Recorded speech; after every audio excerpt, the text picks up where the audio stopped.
The life of a worker on minimum wage, especially that of a fast food service worker, is extremely difficult. The strain is tough on families, individuals, and taxpayers. The following two real-life McDonald's workers show how difficult it is to survive on a minimum wage job for everyone involved except the major companies. This man is Christopher Drumgold. It's been near impossible for him to raise 2 kids while making only $7.40 an hour at McDonald's. His kids attend a Detroit charter school that doesn't have a bus, so he has to pay for bus or cab fare for them to get to school every day.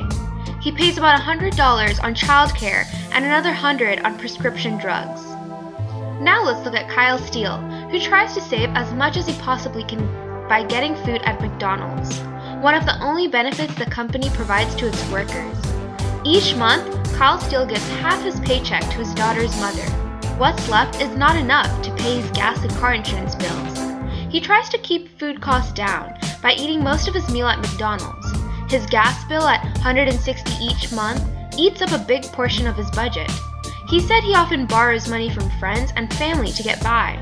Furthermore, workers like Kyle are often subjected to the vicious cycle of taxpayers being forced to subsidize major corporations by paying for food stamps. What usually happens is that minimum wage workers do not have a living wage. A full-time worker working 40 hours a week in the US making minimum wage earns only $15,000 a year, while the US poverty level is $24,000. Full-time minimum wage earners make 62.7% less than median income and are 36% below the poverty line. The median household income is at $51,000 according to the census, so minimum wage workers receive nowhere near the salary needed to live.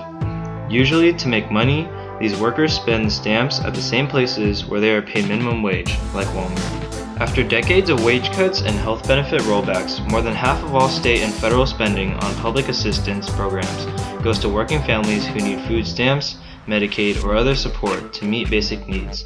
Let that sink in. American taxpayers are subsidizing people who work, most of them full-time, because businesses do not pay a living wage. In total, a profitable company, like McDonald's, is costing taxpayers nearly $153 billion a year to subsidize them. According to one study, American fast food workers receive more than $7 billion in public assistance. McDonald's alone was responsible for $1.2 billion of that $7 billion alone. Thus, these major corporations receive the same money the taxpayers are sending to these workers. Now, let's see how much a Big Mac would cost if the cost of minimum wage were increased to $15 an hour. If this were so, prices at fast food restaurants would only rise by an estimated 4.3%, according to a new study. That would mean a McDonald's Big Mac, which currently goes for $3.99, would cost about 17 cents more. That study also found that between the extra money from higher prices, savings from lower turnover, and greater overall economic growth, the fast food industry could easily cover the increased costs of having to pay a $15 minimum wage without reducing any jobs and still have money left over.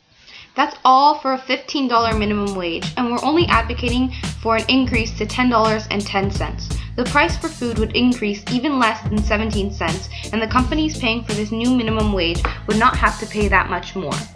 The simplest solution to the issue of minimum wage earners living in poverty is to literally just raise the minimum wage. If full-time employees are living below the poverty level, especially those with children, it's no surprise that they are going to need public assistance. Raising the minimum wage over a period of time will eliminate much of this corporate welfare. The costs will be slightly higher at fast food restaurants and low-end retailers, but not enough that consumers would complain, only a few cents. Although we have talked mostly about McDonald's in our presentation, the concept of raising minimum wage would have the same positive effects for workers and taxpayers if we applied this nationally. In order for a vast amount of Americans to finally live above poverty without having to take multiple jobs and still be in debt and live off of welfare, the minimum wage must be raised to $10.10 per hour.